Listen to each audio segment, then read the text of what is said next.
Hola a todos, bienvenidos a un nuevo video. En esta ocasión queremos hablar un poco acerca de la narrativa como medio de expresión en la Baja Edad Media.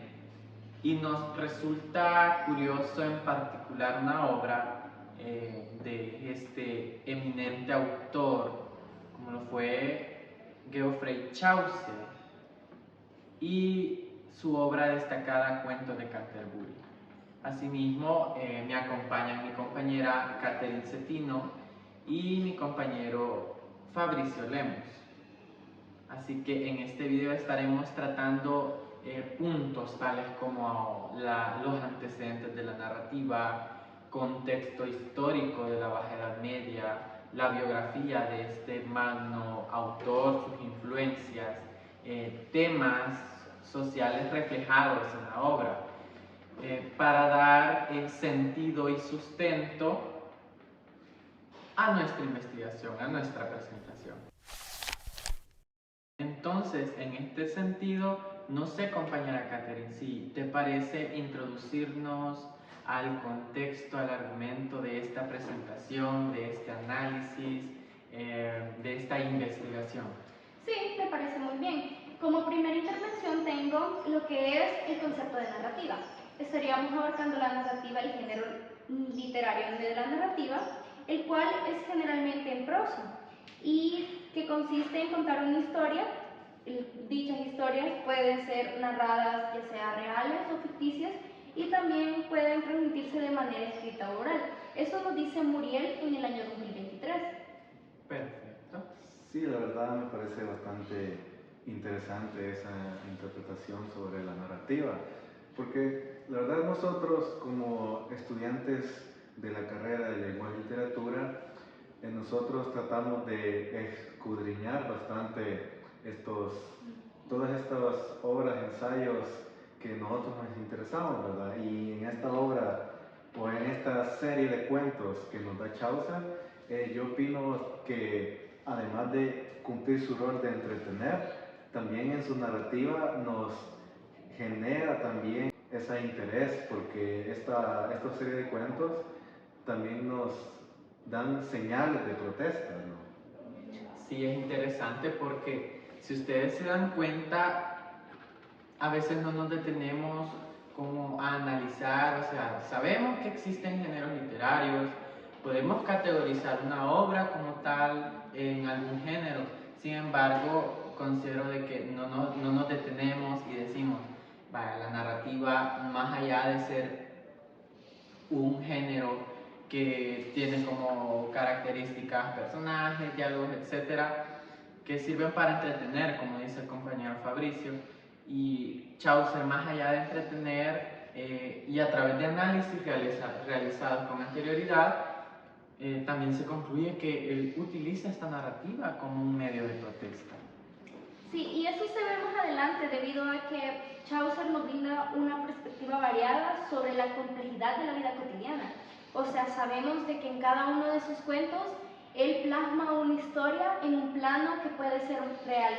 Entonces, muchas veces Chaucer se va metiendo en lo complejo que puede llegar a ser la vida. Sobre todo también hace uso de la mímesis, la cual es una parte importante en el desarrollo.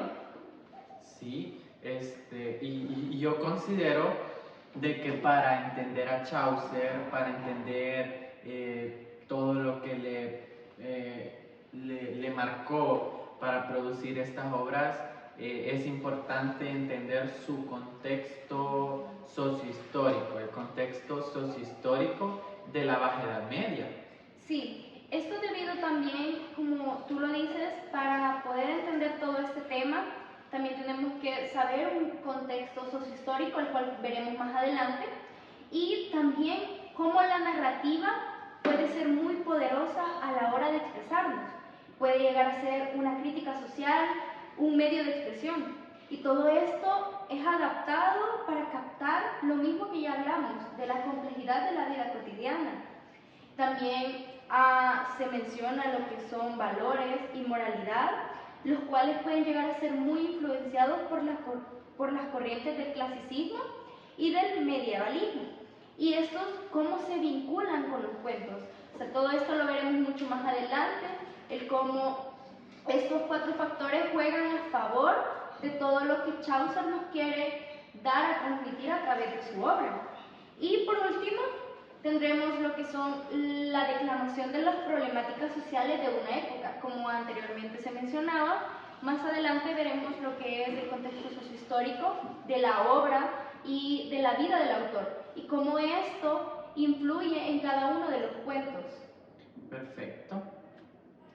Entonces, en este sentido, creo que debemos abordar un marco teórico, ¿no? Un marco teórico en el cual hablemos sobre todos estos aspectos de una manera no tan tediosa, sino desglosarlos de una manera en la que todos podamos entender.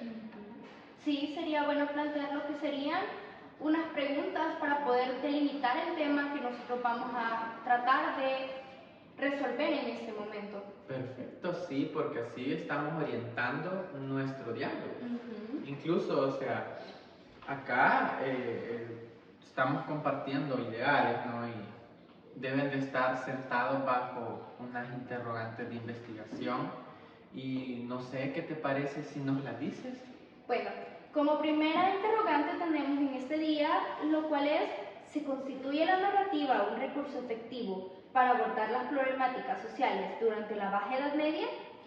Esto nos va a guiar acerca del análisis de la obra como tal, especialmente en los cuentos de Canterbury. Y por último, tendremos cómo logró Chaucer a través de su narrativa trascender las barreras literarias de su tiempo para abordar las complejidades de la vida cotidiana medieval. Es muy importante aclarar la vida cotidiana medieval porque tenemos que centrarnos en un periodo de tiempo. No nos vamos a centrar en todo lo histórico de este día. Entonces es importante que nosotros delimitemos tanto las preguntas como el tiempo en el que vamos a ir estructurando todo esto, todo este trabajo, toda esta plática. Sí, me parecen bastante acertadas tus preguntas, ya que estas nos ayudarán a saber cómo Chaucer empleó su narrativa y cómo pudo él contextualizar todos los sucesos sucedidos en la época en la que él escribió la obra. En este sentido, para dar continuación a nuestra conversación, consideramos que es vital hablar sobre el contexto sociohistórico de la Baja Edad Media y distintos elementos que la caracterizaron. Por ejemplo, podemos iniciar hablando de que se acepta que la Baja Edad Media inició con las peregrinaciones cristianas hacia Tierra Santa. Asimismo, otro factor fue el aumento en la productividad agrícola. Este aumento fue un elemento importante para los comerciantes, fue un beneficio porque esto también impulsó el comercio a corta y larga distancia. Todos estos factores que tú mencionas influenciaron de una manera muy positiva en lo que fue el sistema feudal, debido a que en el siglo XII y el siglo XIII fue donde más tomó fuerza. En el siglo en el siglo XIV tuvo una crisis el sistema feudal y se fue frenando. Entonces, durante el siglo XV, todo lo que estaba por el sistema feudal fue constituido y fue sustituido por todos los elementos que anunciaban el capitalismo comercial, y lo que fue empezar a consolidar la burguesía como un nuevo actor social, como un nuevo ente en todo el medio que se estaba desarrollando. Sí, fíjate que yo también considero que otro aspecto importante que sucedió en esta Baja Edad Media fue la Guerra de los 100 Años. ¿Has escuchado sobre esa guerra? Sí, he escuchado hablar sobre ella. Dice de que fue de 1300... Sí, de 1337 a 1453. Esta guerra se enfrentaron los ingleses con los franceses. Y esto por un motivo: la sucesión de la corona francesa. Esta corona ya data de la extinguida dinastía de los Capetos. Esta guerra inicialmente comenzó favoreciendo a los ingleses, ya que estos habían derrotado a los franceses en repetidas ocasiones, las cuales fueron en la batalla de Crécy, Poitiers y Azincourt. Todo esto que ustedes mencionan, de hecho, es bastante curioso porque son eventos que han marcado la vida de Geoffrey Chaucer. Entonces, vamos a hablar un poco acerca de su biografía, de aspectos biográficos en los cuales se mencionan, ¿no? Estos elementos. Y dice que nació en Londres en el año 1343. Fue hijo de comerciantes de vino. También, asimismo, ocupó puestos muy importantes como diplomático, funcionario y otros puestos en la corona real. Es bastante interesante porque además de ser funcionario, etcétera, ocupar estos cargos, ¿no? Él fue un poeta y produjo varias obras tales como Troilo y Créssida, Casa de la Fama, entre otras, pero la más destacada es Cuentos de Canterbury.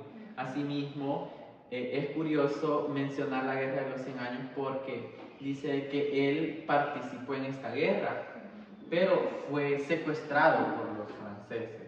Después, por medio de un convenio, fue librado, lo que le llevó a conocer también distintos países como España, Francia, en los cuales aprendió mucho sobre literatura y cultura. Además de agregar que era políglota, y esto le valió en establecer el inglés medio como medio de producción literaria. Entonces, esto le atribuyó el título del padre de la literatura inglesa.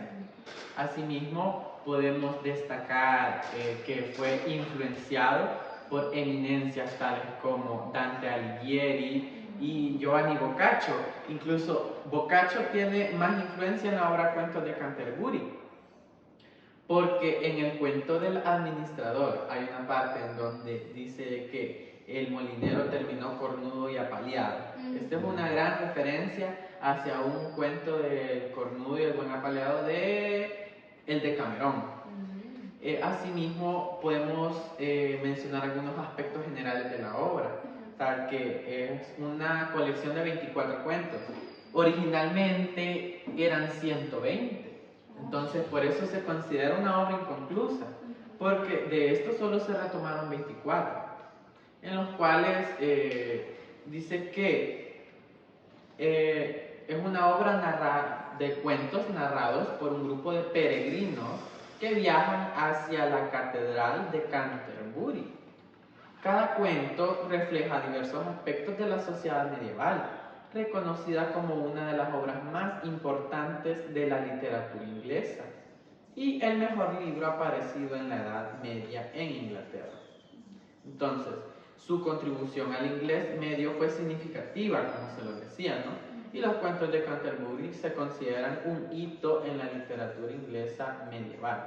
Entonces, Chaucer es bastante caracterizado por su habilidad para capturar la diversidad de la sociedad de su tiempo por el uso del humor y la sátira, porque él a través de estos dos elementos discursivos plasmaba un fragmento de la sociedad en ese tiempo, ¿no? Entonces, hacía uso de estos elementos asimismo como la narrativa, porque la narrativa es el género en el cual nosotros hemos categorizado esta obra, previo a un análisis realizado, ¿no? Entonces, no sé si les parece hablar un poco acerca de los elementos de la narrativa. O los antecedentes en este caso. Sí, la narrativa data de hace mucho tiempo, ¿verdad? Desde hace, por decirlo así, desde la antigua Grecia, porque el origen del género narrativo se nos da principalmente en las primeras epopeyas de la antigua literatura de Grecia. Algunas de estas bastante reconocidas, las cuales son la Ilíada y la Odisea del famoso autor Homero. Ajá.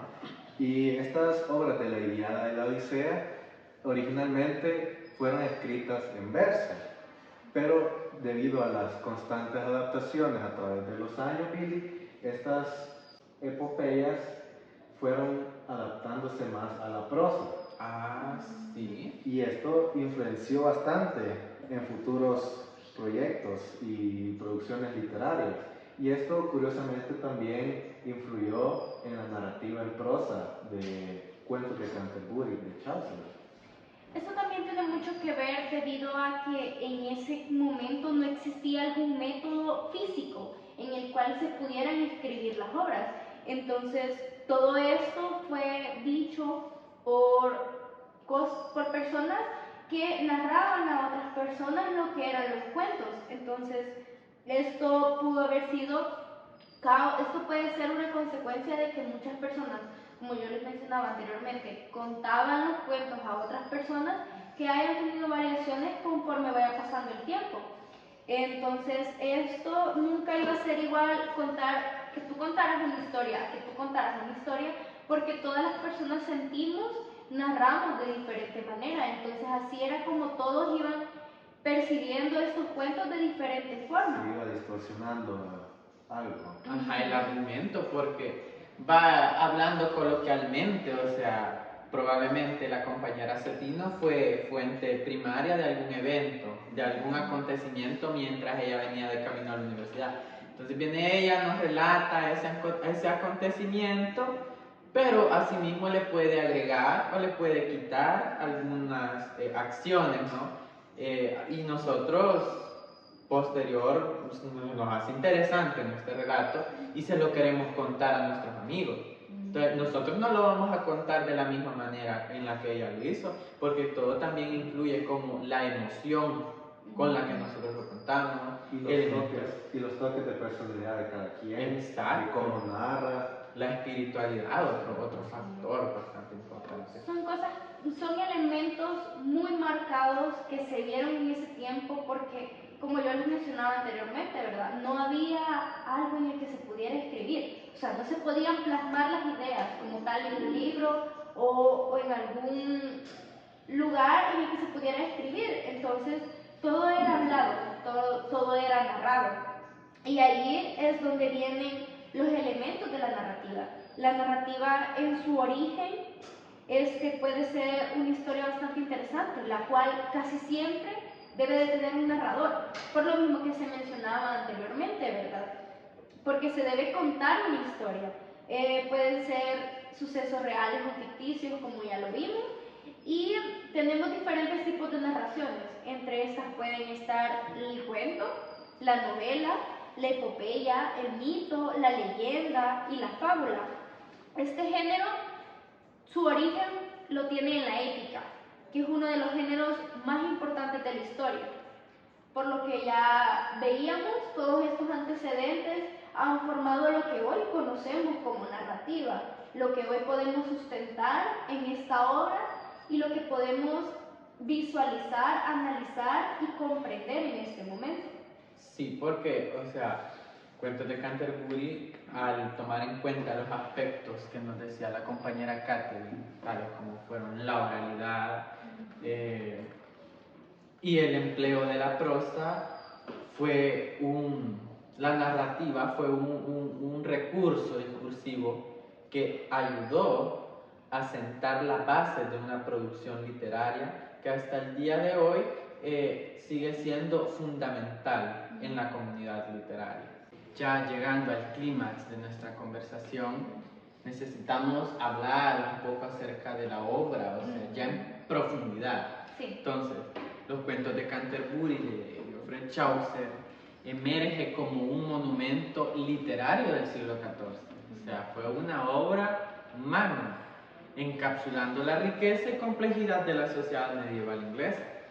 Esta obra maestra, tejida con la aguja de la narrativa, nos transporta a un viaje literario único, indicando su relato con la descripción de un grupo de peregrinos en ruta hacia la venerada Catedral de Canterbury.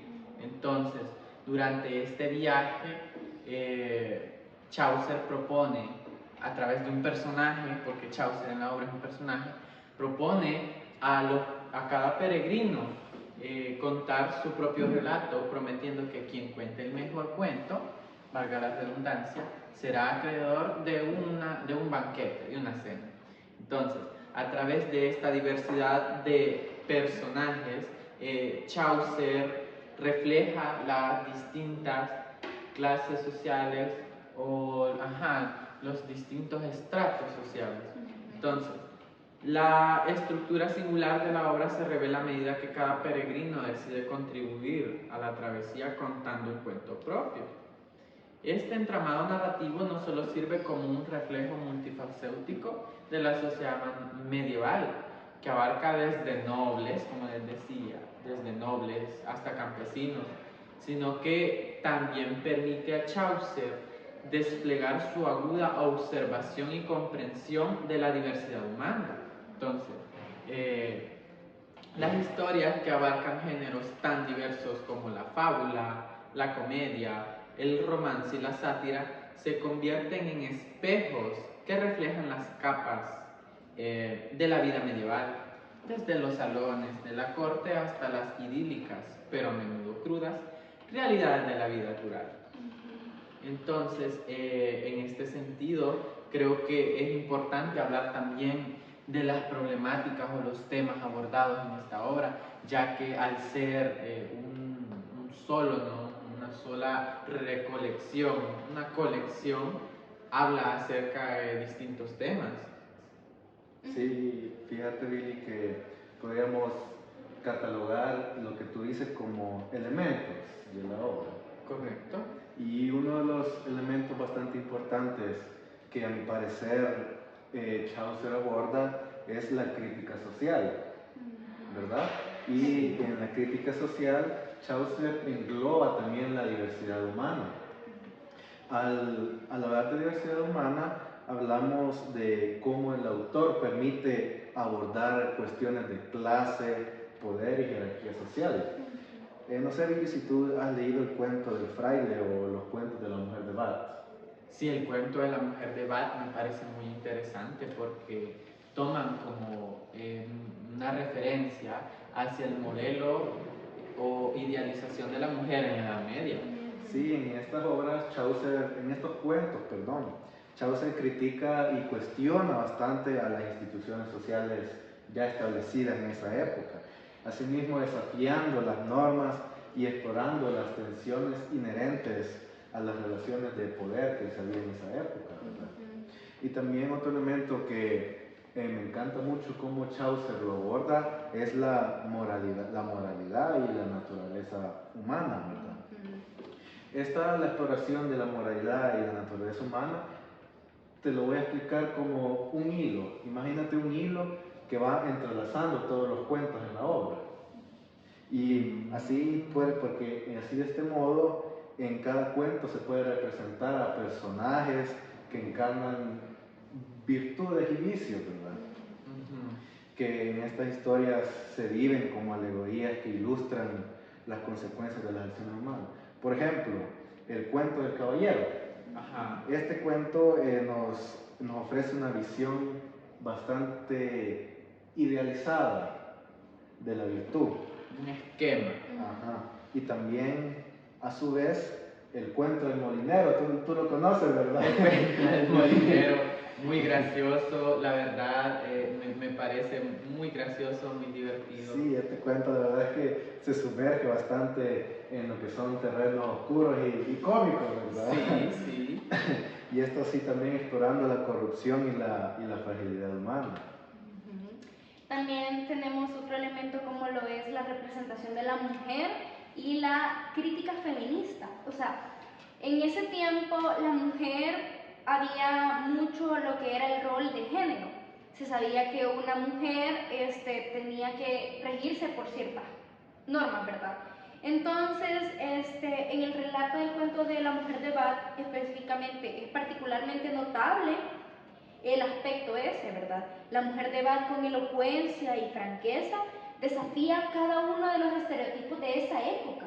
Y vemos cómo es que ella deja la sumisión, ofrece una perspectiva feminista en un momento histórico en el cual las mujeres tenían un rol demasiado limitado. Entonces, a través de toda esta narrativa, Chaucer introduce todos estos cuestionamientos. O sea, introduce cada elemento, cada problema sobre la autoridad masculina y cómo la autonomía femenina, o sea, todos estos temas iban a ser muy centrales en lo que era la obra, pero no era algo que se podía ver a simple vista, sino que teníamos que tener un análisis propio de ello para podernos enfocar en eso.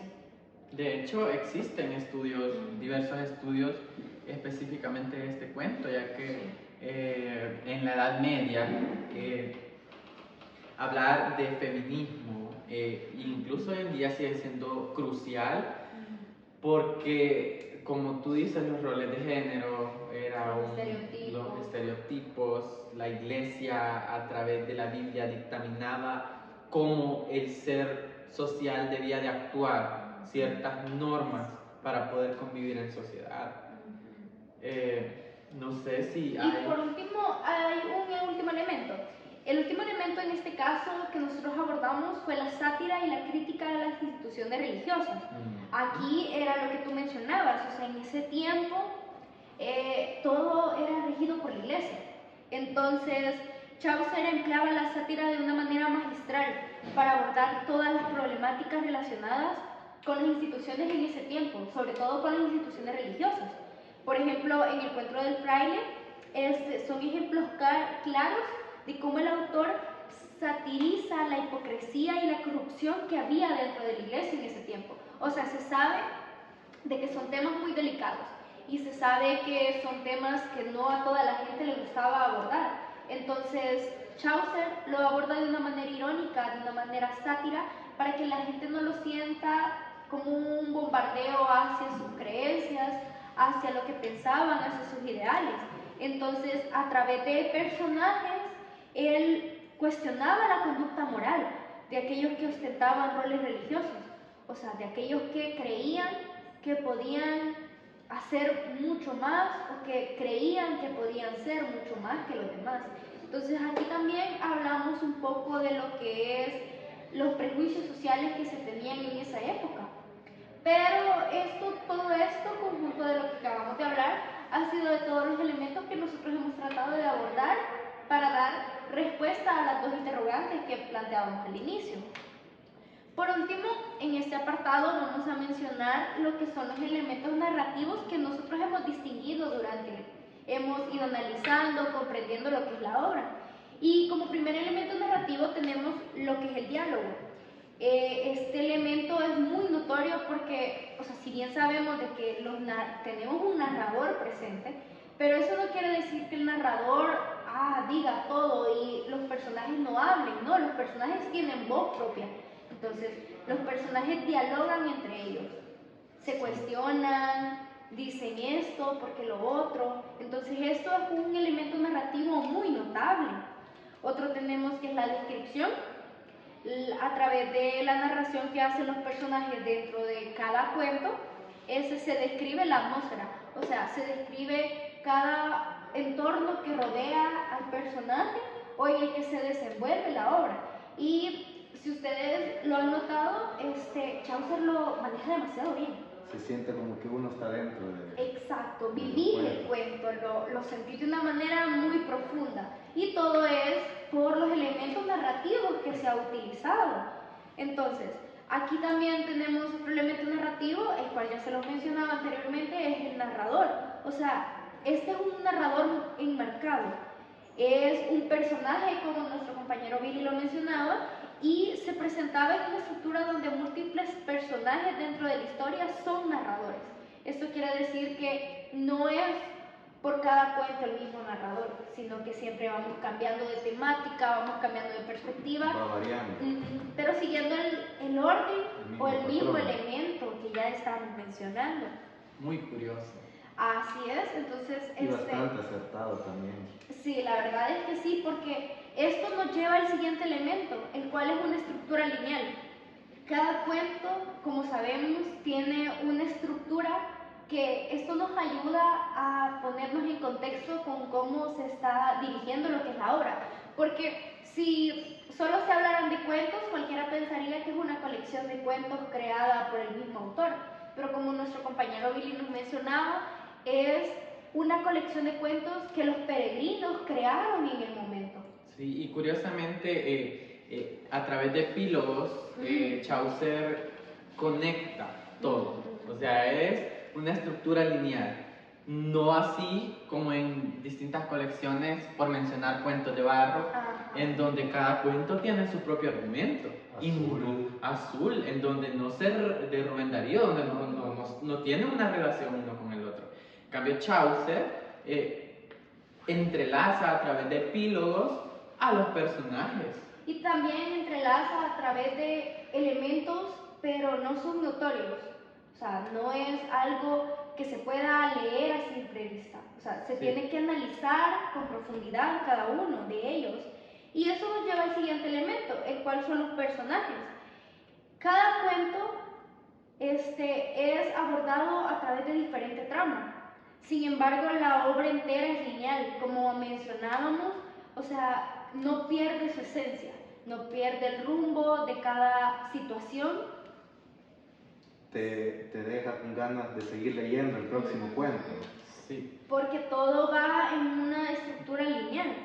Y por último tenemos lo que es el último elemento narrativo, es el uso de la paradoja, que Chaucer se introduce a sí mismo en sus cuentos como un narrador, como un peregrino más de la comitiva, y cuando le llega el turno de contar su historia es de esperar un despliegue de gran nivel narrativo y retórico, y en su lugar termina generando el disgusto de sus espectadores, quienes lo interrumpen antes de que termine. Pero esto todo tiene que ver cómo él ha creado esa obra, cómo él ha esperado que nosotros lleguemos a interpretarlo y a analizarlo.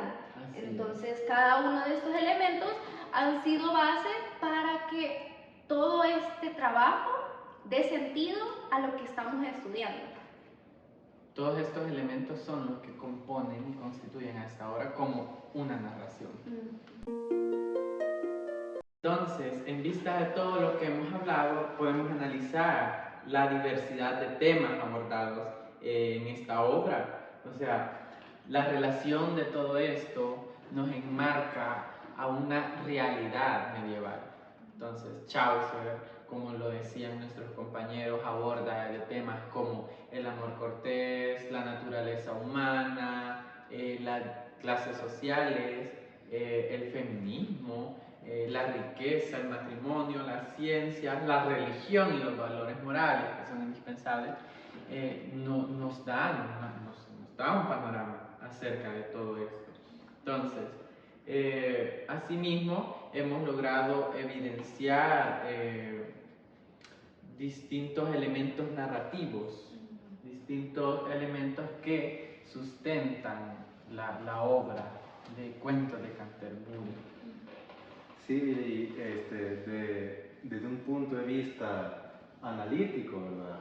Cuentos de Canterbury también, además de, como decíamos en un principio, además de entretener, también nos invita a reflexionar sobre todas las complejidades morales y éticas de la condición humana. Eso es algo también que me encanta de esta obra, que la obra aborda intrínsecamente los sentimientos humanos.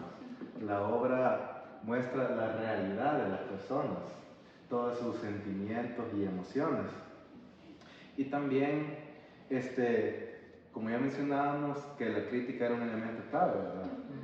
Esto destaca no solo en los relatos, sino que destaca el cómo narran las historias bastante intrigantes. Y esto funciona también como herramienta para explorar y para cuestionar las problemáticas surgidas en este contexto sociohistórico, ¿verdad? Correcto. Según la información que hemos indagado, ¿verdad?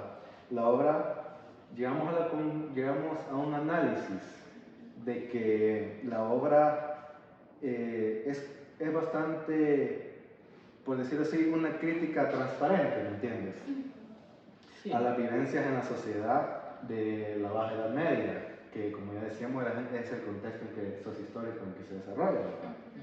Y esto, haciendo uso de bastantes recursos literarios, tales como la sátira, la parodia, los elementos narrativos y la representación de la sociedad medieval.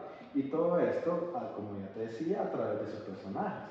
Sí, porque no nos podemos meter en la conciencia del autor y decir, Chaucer pensaba de que la sociedad medieval estaba podrida por esto y esto. No, él de una manera inteligente, a través de sus personajes, emplea, digamos, una acción, un comentario, no sé cómo lo podemos tomar, pero desde nuestra investigación, una crítica a la sociedad a través de sus personajes y sus acciones.